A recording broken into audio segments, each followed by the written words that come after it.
উত্তর জেলার উদ্ভাবনী সামাজিক সংস্থার ব্যবস্থাপনায় 19 নভেম্বর সকাল 11টায় উত্তর ত্রিপুরা ও ঊনকোটি জেলা সমবায় সপ্তাহ উদযাপন কমিটির উদ্যোগে আয়োজিত হয় 72তম অখিল ভারতীয় সমবায় সপ্তাহ উদযাপন উপলক্ষে এক রক্তদান শিবির। তা সম্পন্ন হয় রাজবাড়ি এলাকায় অবস্থিত হিত সাধনী ম্যারেজ হল ঘরে।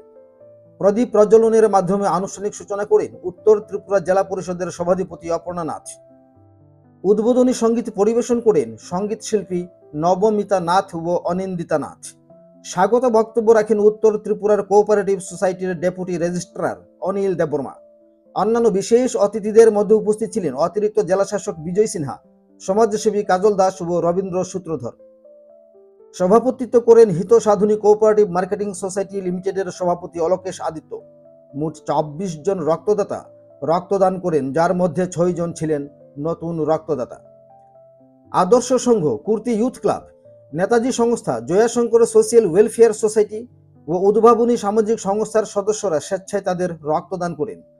সভাধিপতি অপর্ণা নাথ উনার বক্তব্যে রক্তদানের গুরুত্ব ও ব্লাড ব্যাংকগুলিতে রক্ত স্বল্পতা দূরীকরণে সমাজের প্রত্যেককে রক্তদানে এগিয়ে আসতে আহ্বান জানান।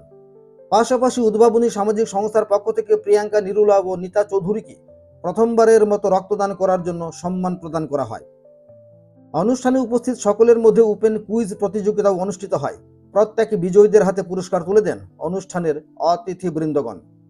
প্রত্যেক রক্তদাতাকে আয়োজকদের পক্ষ থেকে শংসাপত্র তুলে দেওয়া হয়। এছাড়াও এইচডিএফসি ব্যাংক ধর্মনগর শাখার পক্ষ থেকে প্রত্যেক রক্তদাতাদের উপহার ও শংসাপত্র প্রদান করা হয়।